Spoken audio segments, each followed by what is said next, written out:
Good morning all of you. In the previous talk, we had discussed about transistor amplifiers, and then I also said that how the operation amplifier came from the transistor amplifier, and I said that I will disclose the name of the person who is responsible for the development of operation amplifier. So, now I will just spend 5 minutes to recollect what we had done in the previous class.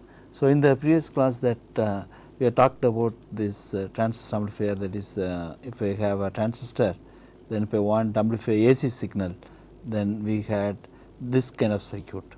So, you had these resistors, here it is grounded, and then we connect the base to this, then we are given a supply voltage here. Now,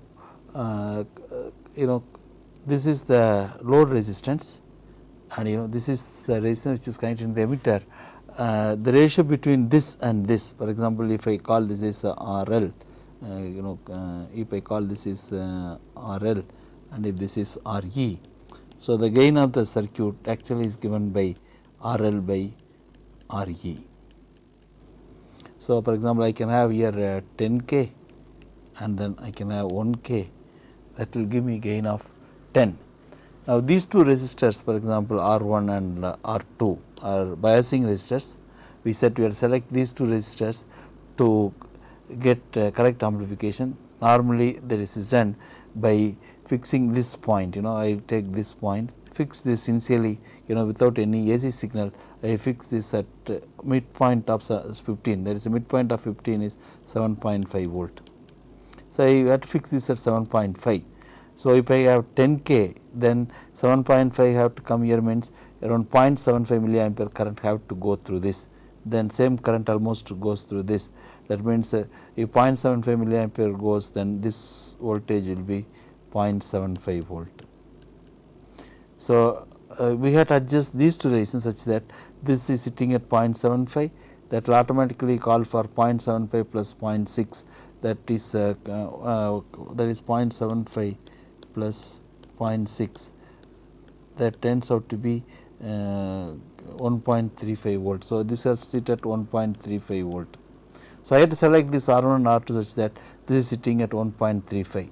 Normally, we had find we can get various combinations to get from 15 volt. For example, in this case this is at 15 volt. All that need is at this point I have to get 1.35. That will make this point sit at 0.75. This point will sit at 7.5. That is the required starting point. Now, I can get various combination of R1 and R2. Now, the actual value depends upon what is the base current. If I neglect the base current, I can take any value for R1 R2 to get 1.35. But normally, if I take this is 0.75 volt, this voltage, if I take this is 0.75, then the current through this is 0.75 milliampere. Then if HF is 100, then the base current will be 750 microampere by 100, that will be 7.5 microampere. Then I can select the current of 75 microampere here. With that, I can select 1.35 here. So, the 15 divided by the 15 volt divided by R1 plus R2, R1 plus R2 should give me 75 microampere current. So, then we know that 15 into R2 by R1 plus R2 have to be 1.35. So, from this you can get R1 and R2. Then once this R1 R2 is known, then this transistor amplifier is ready for amplification. Now, I can apply AC voltage here, put a decoupling capacitor, so that the DC voltage will not get short circuited through the AC source. Now, I connect AC source. Now, this voltage will be amplified and amplified voltage will appear here. This is the transistor amplifier which we have discussed in the previous class. Now, this is a very simple amplifier, but nevertheless there are issues in this, because it does a good job for AC to amplify AC voltage, but if I want to amplify a DC voltage, then we get into problem. For example, if I want to amplify a DC voltage, then I can do one way of doing this would be I can apply a DC voltage here. I can apply a DC voltage here, and then this voltage change will produce a DC voltage change here, that will produce a DC voltage change here. Like this we can use this to amplify the DC voltage, but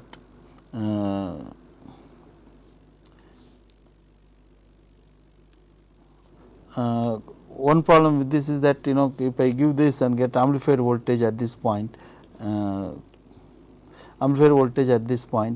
this change in voltage represents the change in voltage here. That is, if this voltage changes, I know that this DC voltage also will change. But unfortunately, the change that is taking place at this point is not necessarily due to this alone. This voltage will change even when base emitter voltage of this changes. This base emitter voltage of this will change when temperature of this transistor changes. That means when ambient temperature changes, this point voltage will change. Similarly, if the supply voltage changes, again this voltage will change, because if, for example, if this voltage increases, then this voltage also will increase. If this increases, then this voltage will increase, and that will increase the current through this, and that voltage will decrease.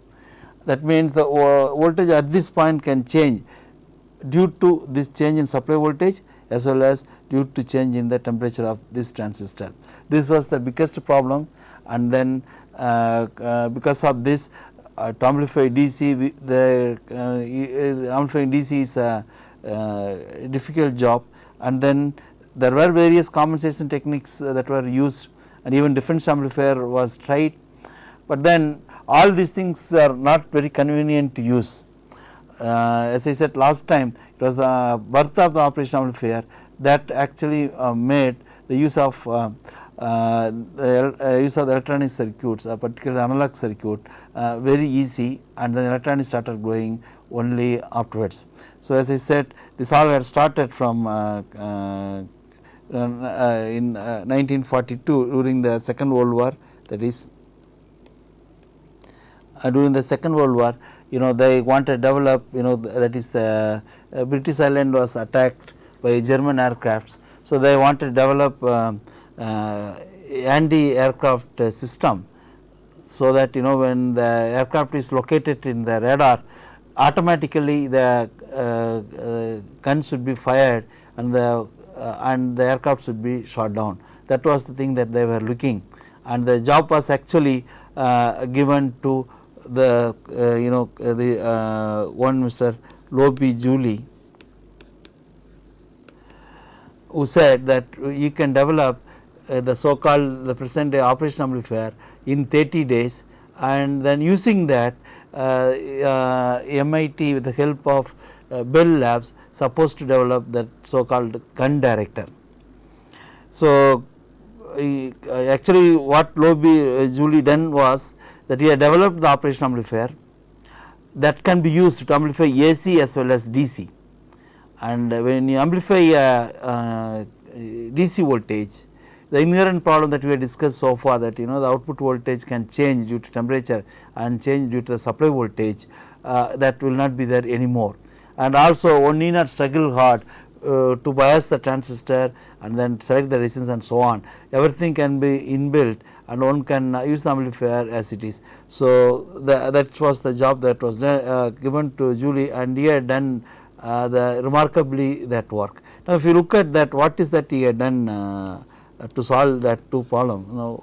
This amplifier was done with 3 vacuum tubes, and now I will not be using the vacuum tube, I will be using the transistor equivalent of that to show the working of that. So, the circuit was quite simple. He had taken 3 transistors and they were connected like that, like this.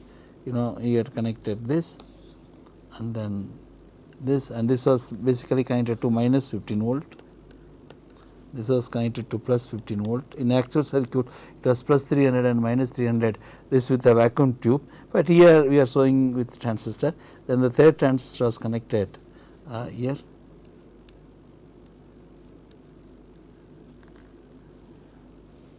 And that was the operation amplifier that was used to develop that anti-aircraft. In fact, he had made 300 number of this, and that was hardwired to act as a computer to direct the gun.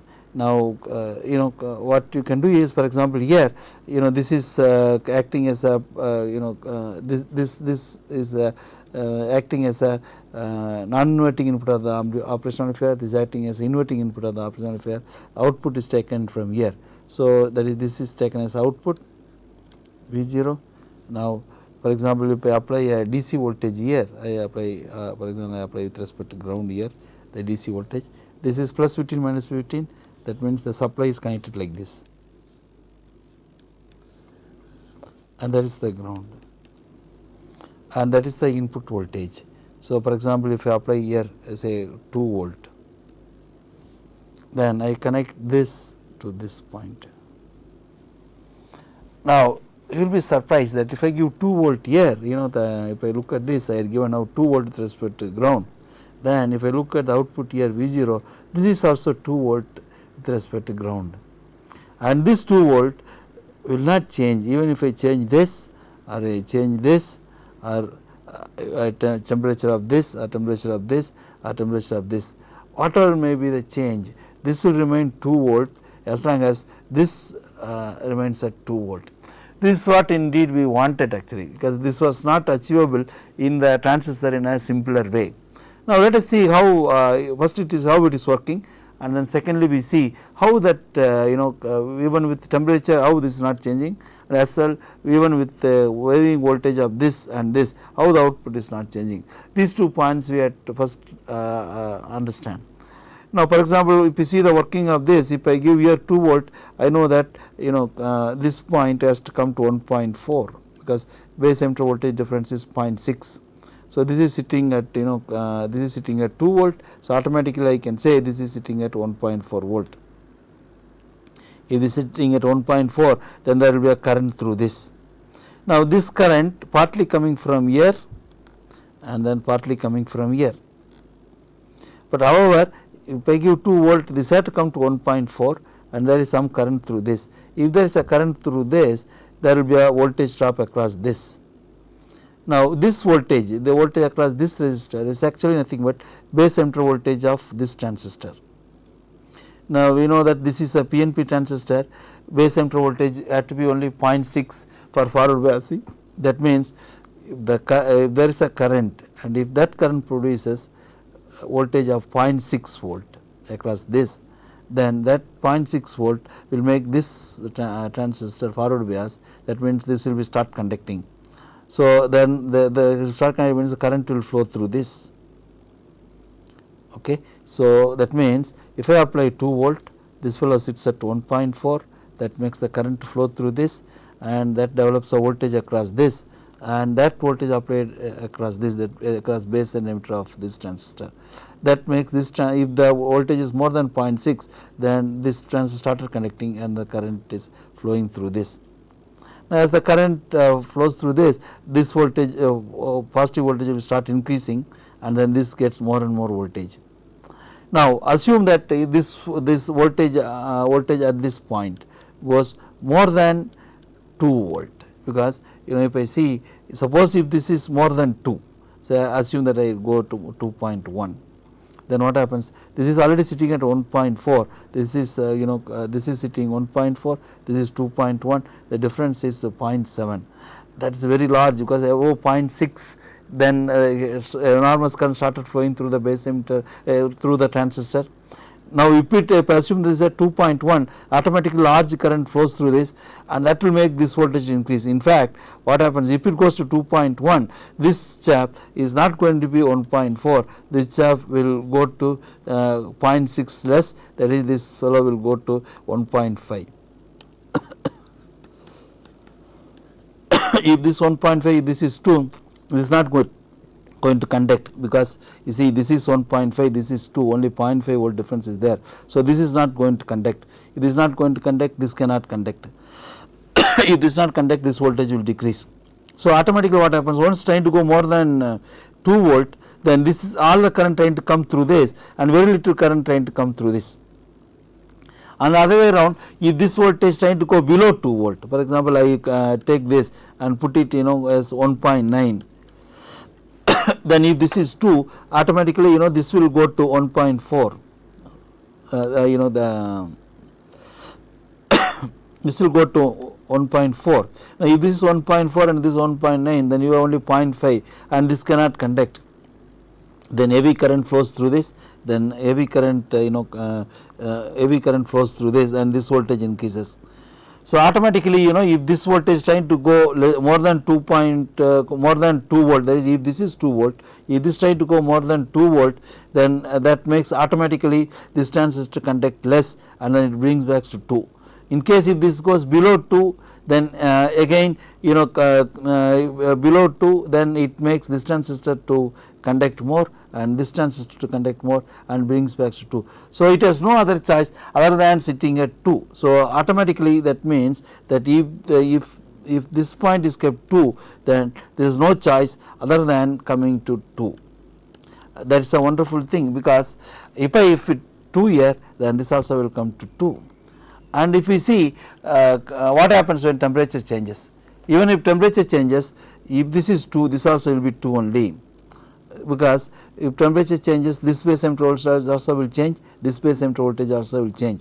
And transistors are very good at tracking, they are all almost identical. The difference what it comes in base emitter voltage are second order effect, and they are very small. So, with temperature, for example, we know that the base emitter voltage goes by minus 2.2 millivolt per degree C. That means, every 1 degree temperature rise, the base emitter voltage will decrease by 2.2 millivolt, and same decrease taking place here. This also will decrease by 2.2. For example, at 100 degree C or at some other high temperature, instead of at room temperature, I need 0.6 volt here difference. At high temperature, assume I need only 0.5 volt. At some other temperature, that means if I raise the temperature by 40 degree, then I will lose 0.1 volt. That means at 25 degree, if I need 0.6, then at 65 degree I need only 0.5 volt, and this also needs only 0.5. So, if it needs 0.5, if I give 2 volt here, this fellow instead of 1.4, all that matters is this will go to 1.5, because this needs only 0.5 now. Now, if and this also needs only 0.5. So, this also will settle only at this also will settle at 2 only, because this difference also now only what is required is 0.5. So, that way the temperature drift, the temperature change of temperature of this or this has no effect on the output. Similarly, this base emitter voltage also will change with temperature. It also can require only 0.5 at 65 degree. But then this is not a serious problem, because even if it needs only 0.5 and if this voltage is 0.6, then it will automatically conduct heavily and this voltage will go high. If this goes high, then this will go high and they will make this difference small, and this will conduct less. So, automatically the voltage will come down. So, this base emitter voltage has only secondary effect, and that also is not going to affect the output voltage. So, this was a remarkable thing, because the struggle that we had to amplify DC is no more there. We need not worry about the temperature change of this or this. So, if it is 2, automatically it comes to 2. If I keep if I keep this is at some other voltage, for example, I keep this at 4 volt, then this chap also comes to 4 automatically. So, whatever I am giving here, that is followed at this point. Now, we said with temperature has no effect. What about supply change? Suppose supply voltage is plus 15, it goes to 20, no problem. If this goes 20, this is trying to also go up. Now, or if the current trying to increase more, then automatically the base emitter voltage will increase, and that will increase the conduction here, and this voltage will go high. If this goes high, then this difference increases, and this, because this will increase, then this will decrease and this current will decrease, and automatically it will pull back.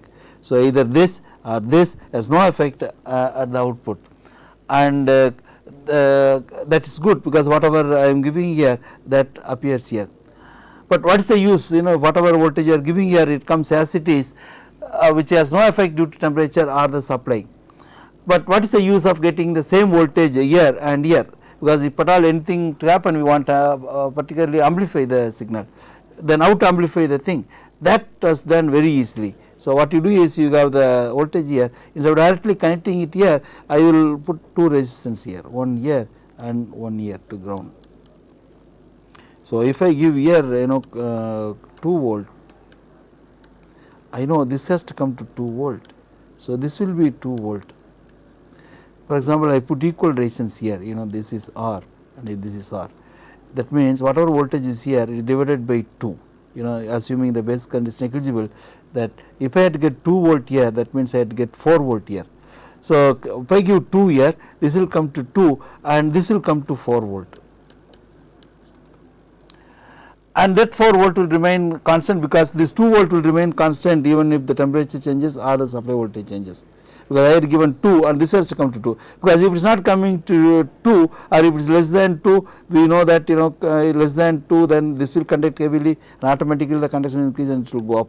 So, it adjusts to 2 and this automatically goes to 4. So, now we got a gain of 2, I given 2 volt and then I got 4 volt here.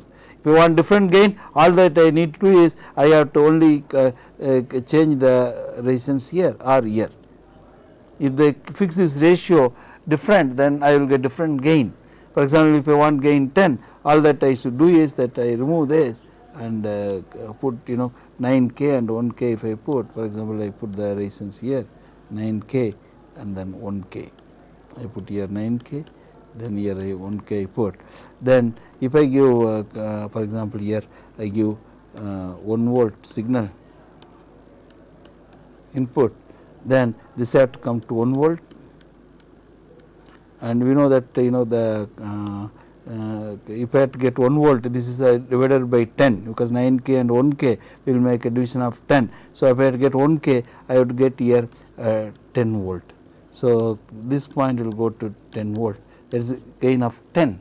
So, whatever gain you want, you can get it by merely selecting this resistance and this resistance, and you will get output voltage, output voltage which is amplified, this is the input voltage that is amplified with the gain that is determined by this ratio of these two resistance, and the amplified voltage appears here, and this voltage will not change with this or with the temperature, and this can be used both for AC as well as DC, not necessarily that this only for amplifying the DC voltage. For example, if I want to amplify AC voltage, all that I have to do is apply AC directly here. Now, the amplified AC voltage will appear here, and there is no biasing work, no decoupling required, nothing.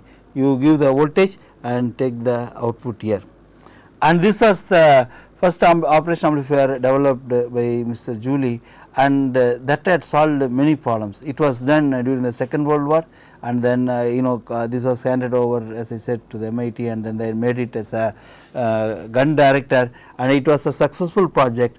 And using this, they had hit the incoming aircrafts with a 90% success rate, and that was remarkable at that time, and even in today's standard it is very high. But more than that, this was not termed as operational amplifier at the time. It was termed as operational amplifier later, and it was published as termed as operational amplifier and published in a journal almost after the Second World War. Then only people come to know about this, and they were using this. In fact, this is nothing but this is nothing but non-inverting terminal plus input, and this is a minus input of the op amp. If you recall the operational amplifier, the circuit looks like this. We can make it like this, plus minus, and we give the input and then take the output. We are giving the input here. I will show you in the next this thing. So, this same thing we can show. For example, here I show you the equivalent of that and draw bottom for your. So, you have this.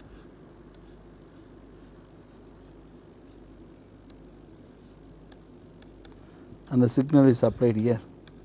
And if you see what is the circuit which I discussed so far in terms of this,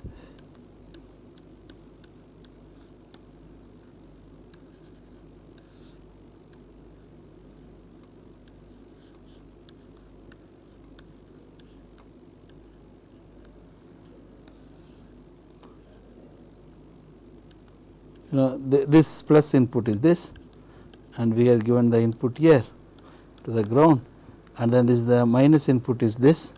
To this we are collected two resistors, this RF and R1, they are nothing but these two resistors. This is RF R1 and this is this output point V0, that is here, and this is plus 15 and that is minus 15 volt. So, we give here this plus 15 and minus 15 volt. Actually, these this is only now simplified and shown like this. So, the gain is now determined 1 plus RF by R1. For example, we have put 9K and 1K, then the gain came 10. So, one can now use this as a building block and then change these resistors to get whatever gain that you want. This was a wonderful thing, and it obviously it is a big hit, and then in fact electronics started growing after this one only. Now, how will we make this one? If it is true, then is it possible to make inverting amplifier in this? Yes, it is possible. For example, we want to make an inverting amplifier. What I do is I will not do this one. I give the ground this below. Then all that I need to do is don't give the input here. The resistance you have. Now what you do? You apply the input signal here.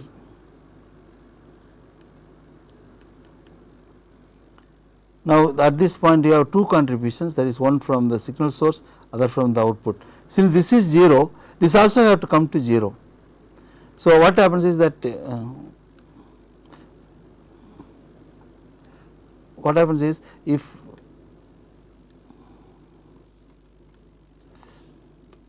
if this is 0, this has to come to 0, but at this point you have two contributions, one from the signal, another from the output. So if this has to become 0, for example, I want in this point to be 0, that means this and this has to be out of phase, 180 out of phase, and then the resistance ratio, according to the resistance ratio, the output also have to come in. Now that is what happens in the case of inverting amplifier. So that is birth of operation amplifier.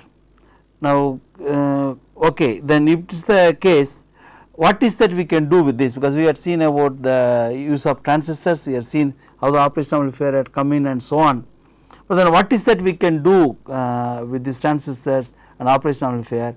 What is that we are studying in this analog circuits? Because if you look at the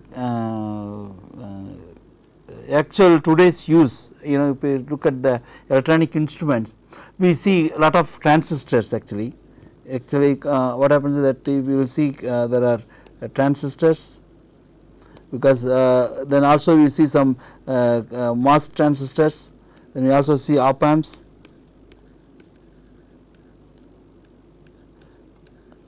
operation amplifiers, and then we see various resistors, capacitors and so on. Now all these things to be put together, we have to make a circuit, and the circuit supposed to perform given job. Now connecting these transistors, op amps, resistors, capacitors and then sometimes inductors, all these things put together to perform a given job is not a easy job, or not that I can say it is a difficult one. The only thing is we have to understand the rules of the game, because if we have operation amplifier, then we should know what is its limitation. If I use it in a given circuit, how much it going to be useful, how much error this operation amplifier going to introduce, because we said operation amplifier is a good thing because it amplifies both AC and DC, and with temperature as well as power supply output is not changing. But then that is a first order effect. But if you go very detailed and see, even op amp output also changes little bit with temperature. So considering all this aspect, we have to design a circuit that will perform the given task effectively. So effectively we should learn what are the rules associated with the transistors, and then MOS switches, and then op amps, resistors, capacitors, inductors and so on, so that we will be able to perform the given job accurately. So that means we have to have various skills associated with various skills to be learned.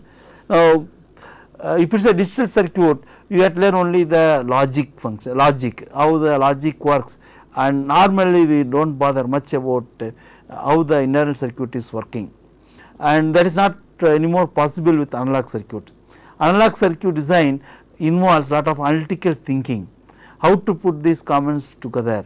We should know the rules of the game, and as well we also should know how much error going to come in the given circuit. For example, if I design a temperature indicator circuit, and if I take the sensor and immerse it, for example, I want measure I want design a temperature indicator circuit. So, if this is my instrument and then I have a thermocouple as a temperature sensor, I connect this thermocouple to the instrument, and this fellow going to display the temperature here, but then it may show as 1000 degree. But then is it really 1000 degree, the temperature here, difference between these 2 points, is it really 1000 degree, or is it 980 degree, or is it 1020 degree, or it is 990 degree or 99, what is the error involved. So, one should know the so called error, or the so called what we call is error budgeting, because we have to learn how to do the error budgeting. This is a very important aspect in this. Then second aspect is how to design the circuit here. We had to put various components inside and then make it a working circuit that calls for connecting various components together flawlessly, and then you should not violate any law, and it should work all the time. With all that consideration we have to design this circuit. That needs lot of understanding about the basic circuit. Without that you will never able to design this thing. So, it needs lot of analytical thinking. Actually, you need to have lot of analytical thinking. Without analytical thinking you will not able to design the analog circuit, because it is not just logic alone. The same one given circuit can be designed in different ways, and each circuit can give different type of error, and then it may cost differently. So, the other aspect is error analytical thinking, that is I should able to synthesize or create a new circuit, and that skill one have to acquire. So, I will say that more than analytical skill, that the circuit design skill is the second aspect you have to learn. Then in fact third is that when you are designing a circuit, we also have to find whether it is optimum or not. So, there are a lot of new techniques involved which will actually simplify our circuit design, in the sense not the question of making it very simple. We can arrive at optimum circuit instead of coming a round off way. So, that actually a lot of new techniques we have to learn. That means, if I have to be a good analog circuit designer, then I should know about error budgeting, I should have the design, I should have the circuit design skill, then I should aware of various techniques involved in understanding in putting the circuit together. So, in this course we will try to learn these three aspects: how to acquire circuit design skill, then how to make error budgeting, and then what are the various techniques involved. These three will put together basis for this course. Okay. Now, let us see what is the circuit design skill. For example, I want to make an LED to go on and off. I want to use a transistor for that. Then I will take an LED, for example, I taken an LED and I want to make this LED to go on off. So, I give it to a power supply. I assume I have only plus 15 volt power supply, and if this LED I want to make this on. Now, for example, if I want to connect, I know that I should not connect immediately to ground. For example, if I put this to ground, then this goes bad, because if you look at the basic concept, if I apply a voltage, LED is like a diode, and then it is forward bias, during forward bias time it glows. Then depending upon the color of the LED, the current through the LED varies exponentially with the voltage. That means for most of the LED we need to have only 1.8 volt. For example, if 1.8 volt is there, across LED, you will find about 10 milliampere current is going. If you apply 15 volt, now it is 15 volt apply across the LED, automatically it takes very huge current and then this goes bad. That means I should aware of what is the basic rule involved in connecting the LED. So, what I do is I will not connect this to ground, then I have to somehow make sure that only around 1.8 volt appears across the LED, the rest of the voltage I should make it appear elsewhere. For example, in this case I can put a LED resistance and connect to the ground. If I do this, now the 15 volt is shared between this LED and the resistance that I have it here. Effectively seeing that there is a voltage drop here, there is a voltage drop here. This voltage drop plus this voltage drop is actually 15 volt. But nevertheless, I want across this 1.8 and the remaining voltage should be across this. That means the remaining voltage in this case is 15 minus 1.8 volt, that comes 13.2 volt. That means 13.2 volt has to be here. But we know that this LED needs about 10 milliampere current for the to glow bright enough, and we should not pass too much current because then the LED also goes bad. So, if I take 10 milliampere is the acceptable current, that I have to get it from the data sheet. In this case I have taken it at 10 milliampere, then since these two are in series, same 10 milliampere current goes through this, and if I have 13.2 volt across this with the 10 milliampere, then I need a resistance value, the R, that actually will be 13.2 divided by 10 milliampere. That 10 milliampere goes minus 3, that is 3. So, that will become 1.32 K resistance. So, if I put 1.32 K resistance here, then I will see that across this 13.2 volt and 1.8 volt and the LED glows and it will not go bad. Maybe the practical value 1.32 K resistance you will not get. So, the acceptable value will be the nearest one can be 1.5 K or it can be 1.2 K. So, or even it can be say if we want to take it, we will put it 1.5 K, the current will be little less, does not matter because we have no other choice, the nearest resistance that is available is 1.5 K, I can do this. So, we have to, if I want to make the LED to glow, for example, we have to calculate these things, and this type of calculations we will be encountering in analog circuit very often. Now, let us see how to make the LED to go on off using a transistor. For example, what I can do is, now I want to make the this LED go on off using a transistor. So, what I do is I remove this, then I connect this, then I connect the transistor here. For example, I can use transistor in this case to switch on and off, connect this. Now, if I want to make the transistor on, I give a voltage here in the base. If I give a voltage at the base, then there will be a current at the base circuit. For example, there will be a current here, then there will be a current here. So, then LED will glow if sufficient current flows through this.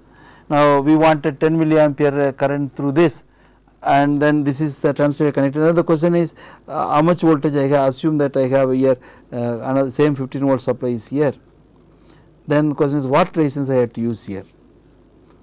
Say R1. This is the resistance which we have decided, that is actually 1.5 K.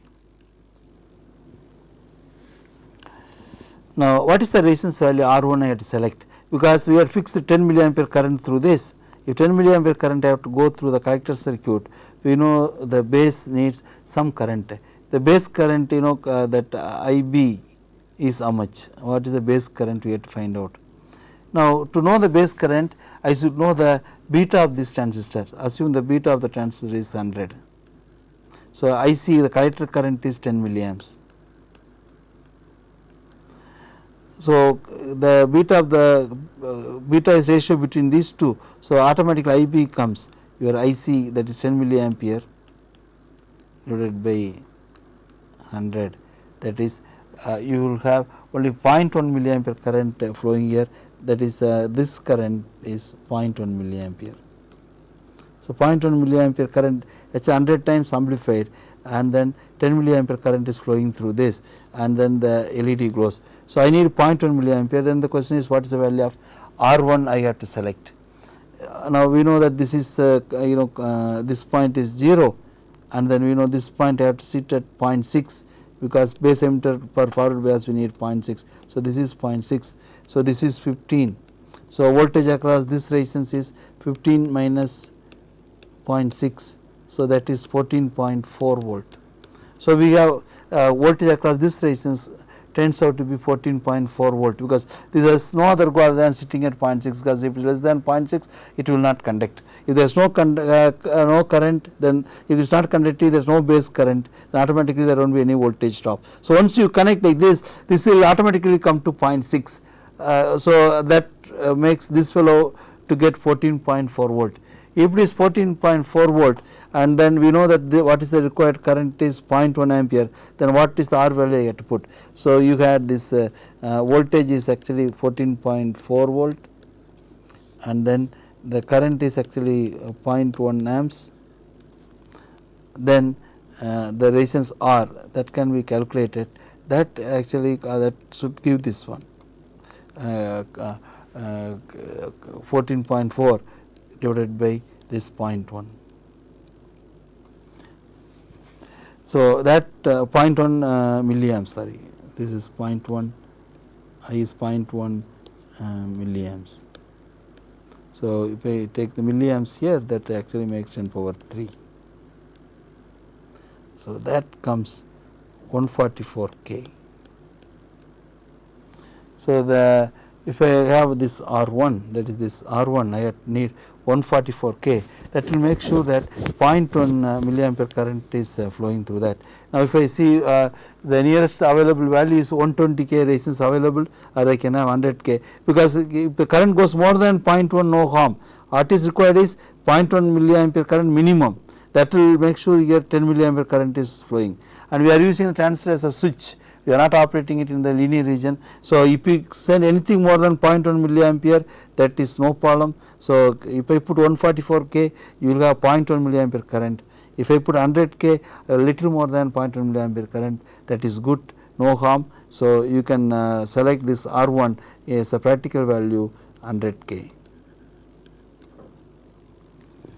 So, whenever this 15 volt is applied, the LED will glow. If this 15 volt is removed and I connect it to ground, for example, I will put this 100 K here and then connect this to ground, then the LED goes off.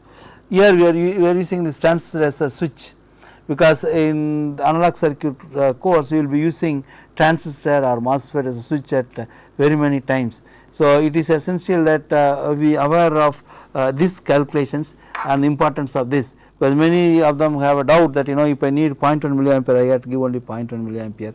It is not true that you should not give less than 0.1 milliampere. If you give more than 0.1 milliampere, it is no harm, even though it is a waste of current, but it is not a serious problem, nothing happens, the transistor works well, in fact it is better, nothing wrong. So, you give more than 0.1 milliampere. So, instead of saying 0.1 milliampere, we say you need more than 0.1 milliampere. And similarly, if you look at beta, we have taken beta as 100, but then if you look at the data sheet of the any transistor, for example, here assume that I had used 3019 transistor, you will say the beta of the transistor is minimum 100. That means I have taken as 100 here, but in actual case the beta of the actual transistor what you had used, even in 3019, 3019 if I take, it may have beta of 100, another 3019 may have beta of 150. When they say beta 100, it is a minimum value 100, no 3019 will have less than beta 100, but anything more than 100 is you have to accept it.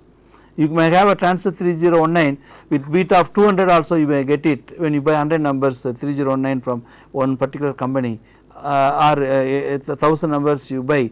In fact, most of them will be 150, 200 like that. Only very few will be close to 100, but nevertheless none will be less than 100.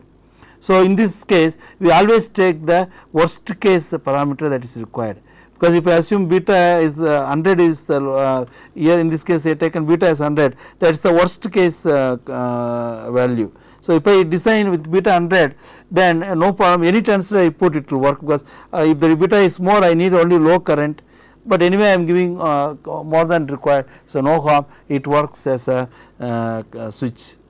So, so this is another important concept we had learn in analog circuit design, that we always going to design a circuit for the worst case, taking the parameters which are worst for that particular case. So, even if I use different transistor, it is not going to affect.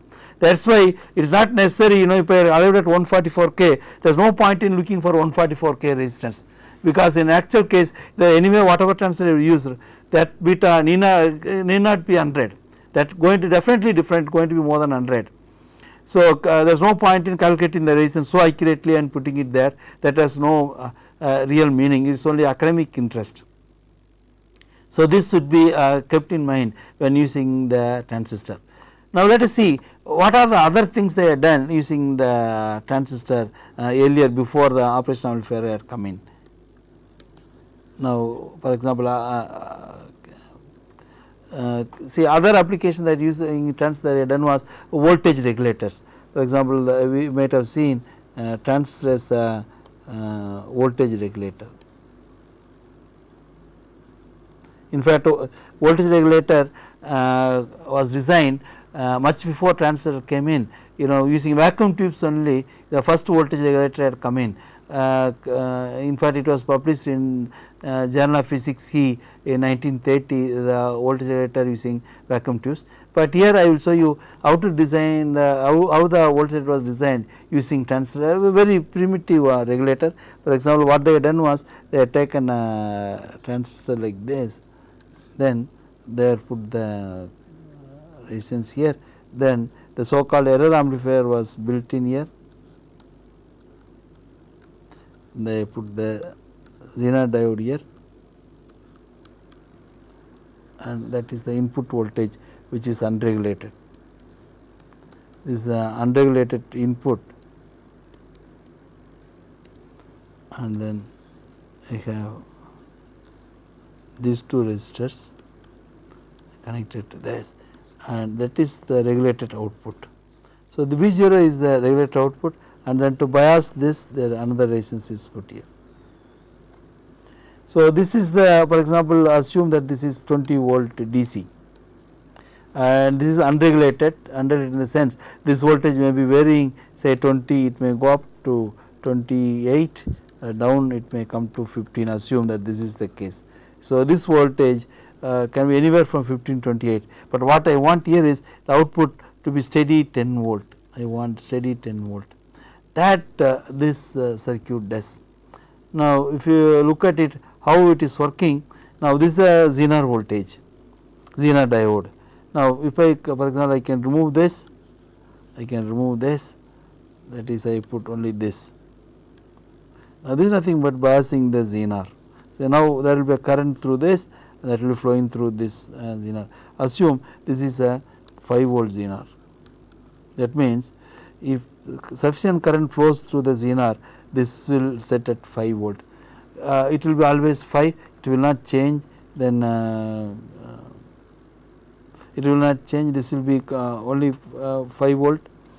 Now, how much current I have to pass to keep this one at 5? If current is low, it will go below 5, but it will nevertheless it will not go more than 5. So, I had find out from the data sheet of the Zener what is the neat current of the Zener to get 5 volt. For example, assume that it needs 10 milliampere current to give 5 volt. So, as long as 10 milliampere current goes through that, it will be 5 volt. More than 10 goes, then also it is going to be 5 volt. So, I know that this voltage is going to be minimum 15, it will never go below 15 volt. So, what I do is this is 5. So, I need to have there will be a minimum of 10 volt, there is even in when the voltage is this is 15, there will be 10 volt across this. So, if I take here 1K, for example, here if this I take voltage across, if I take this as 1K, then I know that when this is 15 volt, this is 15 and this will be 5, and then 10 milliampere current will be going, that means 10 milliampere anyway gives 5 volt. So, the voltage across this will be 10, and that will ensure 10 milliampere current even in the worst case. Of course, the voltage goes 28, more current will go, there is no harm, the Zener voltage will slightly increase little more than 5, and at this point of time we take it is only 5. So, this is only biasing the transistor. This these two resistors, this I take R1 and R2, they are only voltage divider, whatever output voltage is there, that is divided, and at this point you get the divided voltage, because if it is, for example, if I put here 10k and here also 10k, then I know that if it is 10 volt I will get 5 volt here. So, whatever voltage there, half of that voltage will come here. Now, I give at this point, now I add the transistor. All that I do is I connect this here, connect this here, and connect this here, that becomes a voltage regulator. Now, I know that this is sitting at 5, even if this current goes also, this always will sit at 5, then I add one more resistance here. So, this is always at 5. Suppose the output voltage goes more than 10, then this will go more than 5. Then we assume that this is gone to 5.6, because if this is at 5, if the transistor have to conduct, this has to come to 5.6, because unless it comes to 5.6, it will not conduct. So, essentially what we are trying is, if this is sitting at 5 and then this cannot go more than 5.6. Suppose if it goes more than 5.6, then the heavy conduction will take place, there will heavy current will flow through this, that current actually comes through this, it goes through this. So, increase in current through Zener not going to increase this voltage, this will sit at 5. So, if it goes more than 5.6, why it goes more than 5.6? Because this goes more than 11.2, because more than twice it goes, then the 11.2 means you will get 5.6. If it goes more than 11.2, this fellow will go more than 5.6. If it goes more than 5.6, then what happens? This will conduct heavily. That current actually comes from here, because this cannot give any current, this can only current can flow here. So, the heavy current will flow through this. If heavy current flows through this, there will be a heavy voltage drop across this. That will make this voltage decrease, because after all voltage at this point is what? You have this voltage, say assume this is 20 volt sitting at any given time, 20 volt, and then if I put here for example 4k say 4.7k resistance, then if 5 milliampere goes, you will have 20 volt drop, that will make this fellow 0. If 1 milliampere current goes through this, then you will have 4.7 volt drop. That means, if it is 20 here, 4.7 volt drop will make me to get 15.3 volt here. If 2 milliampere current goes through this, then you will have 9.4 volt drop across this, and then you will have 20 minus 9.4, that will come. So, voltage at this point is nothing but 20, that is supply voltage, minus voltage across this, across 4.7k. Voltage across this depends on how much current it is flowing. So, if more current goes through this, there will be more voltage drop across this, and you will have less voltage here. But whatever voltage is here, that voltage appears here with less by 0.6. So, if this is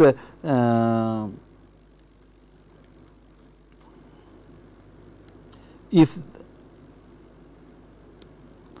this is assume this is coming either come to 10.6, then this will automatically come to 10, because the base emitter voltage has to be only 0.6. So, if it is 10.6, it will come to 10. If it is 20, it will come to 19.4. So, essentially what happens, if more current flows through this, for example, if this voltage is more than 5.6, then more current flows through this, that will make this voltage decrease, that will make this voltage also will decrease, then this also will decrease. In case if this goes less than 5.6, because this is sitting at 5, if it goes less than 5.6, then this will not conduct, or the current flowing through this is very small, then current flowing through this is very small, then less voltage drop occurs across this, you will have very small voltage drop across this, that means more voltage will come here.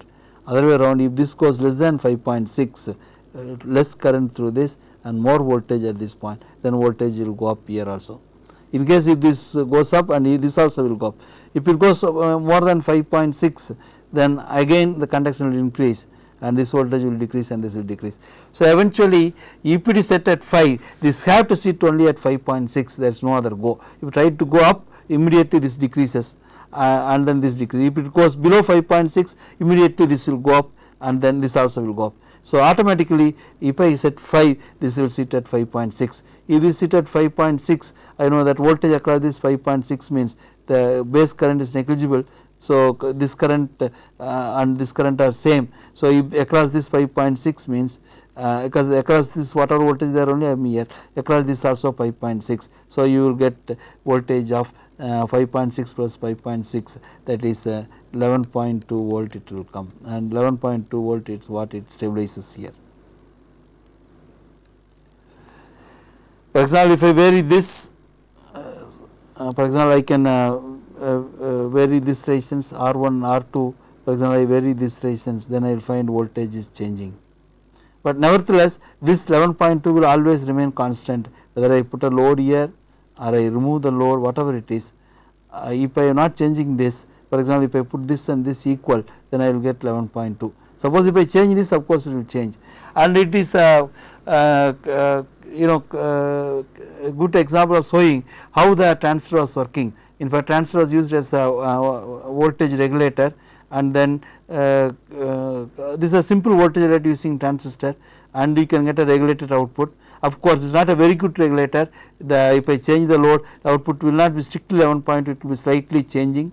Similarly, if I change the supply voltage, the output voltage will not be 11 point exact, it will also slightly change. That is because the 0.6 volt what we have taken is not absolutely true, that with the for various reasons this voltage can slightly change. For example, if temperature increases, this 0.6 requirement decreases, at 65 degree it will be only 0.5 degree, 0.5 volt required. So, if this is 5, then this will come to 5.5 and output will go to 11. So, with temperature also output will change a little bit. In fact, if I increase the supply voltage, then this voltage will go high, and then if I have to keep 11.2, then you can need more current flow through this, because if it is 28, then you need more voltage drop across. You see, if it is 30, if it is still 11.2, then you need nearly 20 volt across this. If input is 15, then if it has to be 11, then you need only 4 or 5 volt. So, current that I have to go through this, I have to change, then only this point will change. If more current goes through this, then you need more base emitter voltage difference. That means this, if more current I have to go, instead of 5.6 may have to go to 5.61 or 5.62, and that will make this voltage also have to increase. So, that way with supply increase, this also will call for this also will go up little bit. So, like this there are some drawbacks, but nevertheless for as a regulator it is a good one. It was extensively used earlier days, and then in fact even today we use this regulator where regulation requirement is not very tight.